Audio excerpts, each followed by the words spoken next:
Hi, Colgan here, and we're continuing with May. We're on page 222. And on the west, on the far outskirts of town, we drove past what looked like a garden shed. The first abolitionist school, Mrs. Baker said, where Negro children could come to learn to read and write, and so escape the ignorance that slavery wanted to impose.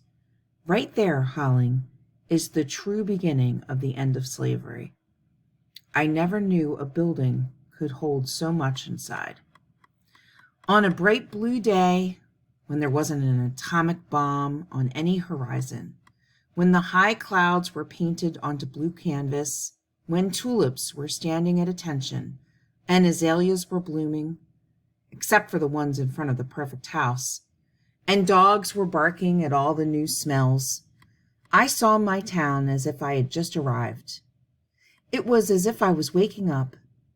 You see houses and buildings every day, and you walk by them on your way to something else, and you hardly see. You hardly notice that they're even there, mostly because there's something else going on right in front of your face. But when the town itself becomes the thing that is going on right in front of your face, it all changes, and you're not just looking at a house, but at what's happened in that house before you were born. That afternoon, driving with Mrs. Baker, the American Revolution was here. The escaped slaves were here. The abolitionists were here. And I was here. It made me feel sort of responsible. Before we got back to Camillo Junior High, we passed St. Adalbert's, built almost a century ago, with the pennies of Italian immigrants, said Mrs. Baker. Let's go in, I said. Mrs. Baker paused. Would your parents approve? She asked. It's a point of local architectural interest, I said. So we went in. It was the first Catholic church I've ever been inside, mostly because Catholic churches are supposed to be filled with idols and smoking incense that would make you so woozy that you'd give in and start praying on your knees, which Presbyterians know is something that should not be done. But it wasn't like that at all. We came in, Mrs. Baker dropped some money into the offering box, and we walked down the main aisle. The afternoon light slanted down through the high windows, so that up close to the ceiling the air was flecked with glowing gold specks. Down below where we were, it was shadowy and warm. I ran my hand over the dark wood of the pews, worn smooth. There was no carpet, so we could hear our own footsteps as we walked toward the altar, where a crucifix hung suspended, a pale white Christ with bright red wounds. For 100 years, people have been coming together in this dark, I thought, breathing quietly and evenly, for 100 years. It made me wonder. Mrs. Baker, I said. Yes, Holling. I have a question. Yes. It doesn't have anything to do with points of local architectural interest. That's all right. After the game at Yankee Stadium, when Mel Stottlemyre took you up to meet the boss, did you ask him to have Kowalski and Associates do the renovations so that Merrill Lee could stay? A pause. Whether or not I spoke about the renovations to Yankee Stadium is not something you need to know, Holling. Then I have a second question. Does this one have anything to do with points of local architectural interest? Yes. What is it? If an atomic bomb drops on Camillo Junior High, everything we've seen today will be gone, won't it? Another long pause. Yes, she said, finally. And it really doesn't matter if we're under our desks with our hands over our heads or not, does it? No, said Mrs. Baker. It really doesn't matter. So why are we practicing? She thought for a minute. Because it gives comfort, she said. People like to think that if they're prepared, then nothing bad can really happen. And perhaps we practice because we feel as if there's nothing else we can do. and because sometimes it feels as if life is governed by the slings and arrows of outrageous fortune. Is there anything else we can do? She smiled. Not a teacher smile. 2 things, she said. First, learn to diagram sentences, and it is rude to roll your eyes, Holling. Learn everything you can, everything, and then use all that you have learned to grow up to be a wise and good man.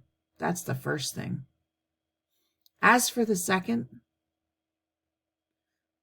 I lit a candle in a Catholic church for the first time that afternoon. Me, a Presbyterian. I lit a candle in the warm, dark, waxy-smelling air of St. Adalbert's. I put it beside the one that Mrs. Baker lit. I don't know what she prayed for, but I prayed that no atomic bomb would ever drop on Camilla Junior High, or the Quaker Meeting House, or the old jail, or Temple Emmanuel, or Hicks Park, or St. Paul's Episcopal School, or St. Adalbert's. I prayed for Lieutenant Baker, missing in action somewhere in the jungles of Vietnam near Khe Sanh. I prayed for Danny Hupfer, sweating it out in Hebrew school right then. I prayed for my sister, driving in a yellow bug toward California, or maybe she was there already, trying to find herself. And I hoped that it was okay to pray for a bunch of things with one candle. We're at the top of 226. That afternoon, when I came back home, the station wagon was gone, and the Mustang was gone, and the whole house was empty. Even the mailbox was empty, except for a flyer for my sister from the Robert Kennedy campaign, announcing that he would be stopping on Long Island before the New York primary. My sister would have flipped. And I realized that the biggest part of the empty in the house was my sister being gone. Maybe the first time that you know you really care about something is when you think about it not being there. And you really know, that the emptiness is as much inside you as outside you. For it so falls out that what we have we prize, not to the worth whiles we enjoy it, but being lacked and lost, why, then we rack the value, then we find the virtue that possession would not show us while it was ours. That's when I knew for the first time that I really did love my sister. But I didn't know if I wanted more for her to come back or for her to find whatever it was she was trying to find. See, this is the kind of stuff you start to think about when you're reading Hamlet, Prince of Denmark. You just can't help being kind of melancholy. Even though you've had to play him on stage at the Festival Theater, at least you'd be Prince and wearing a black cape instead of being a fairy and wearing yellow tights. And that's why, when my sister called that night, long after my mother and father had gone to bed, when she knew that I would be the only one awake to pick up the phone, I started to cry right away. And she did too. Both of us not saying anything, just crying into the telephone. What jerks. Somewhere in between all the crying, I heard that she was in Minneapolis, which I guess is on the way to California, that she was alone, that she had exactly $4 left in her pocket, that she didn't know what she was going to do since a bus ticket to New York City cost $44.55, that I couldn't ever tell Dad or Mom that she called because she couldn't bear to hear what they would say to her, and she wasn't sure if they even would say anything to her. And what was she going to do now? I guess she hadn't found herself. "Where are you?" I said. "In the bus station. How else do you think I'd know that a ticket to New York City costs $44.55? "Is there a Western Union window there?" "Of course there's a Western Union window here. All bus stations have a Western Union window." She paused a moment. I guess she was looking around. "Holling?" "Yes."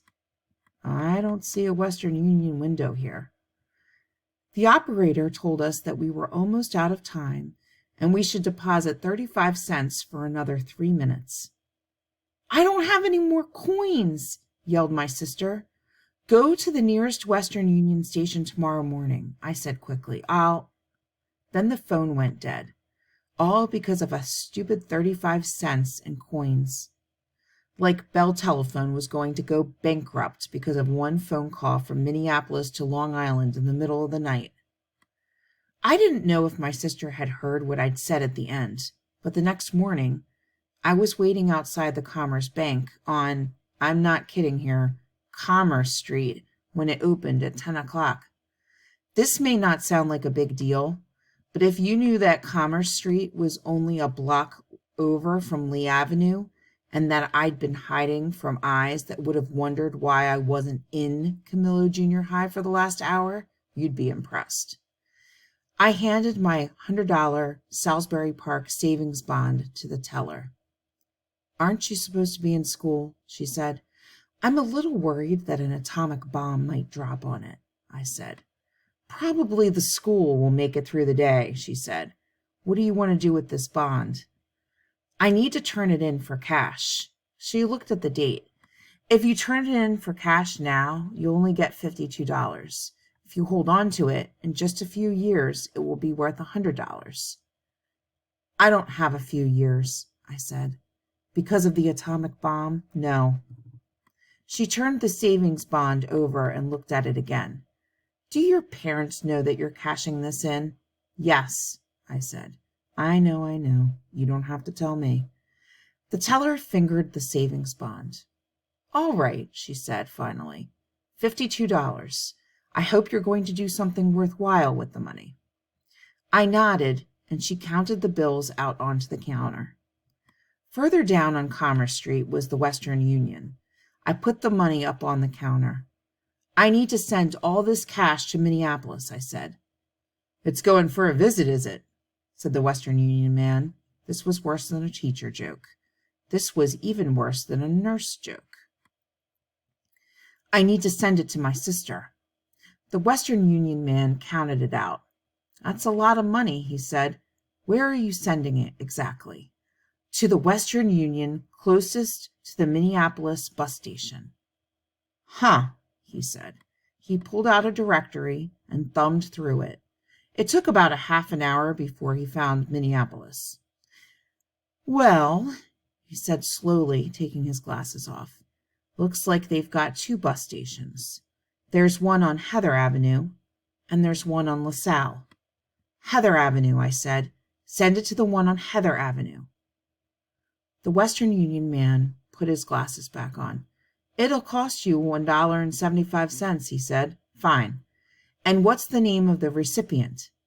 I told him, and he took the money and sent $50.25 to Minneapolis, Minnesota, to a Western Union station on Heather Avenue, even though I didn't know if my sister was at that station or if she even knew that money was coming. I thought of her sitting alone in a place where everyone else was going somewhere, or wandering the streets of Minneapolis, looking for a way to come home to a place that was emptier without her. Sort of like Hamlet, who, more than anything, needed to find a home because he sure couldn't find himself.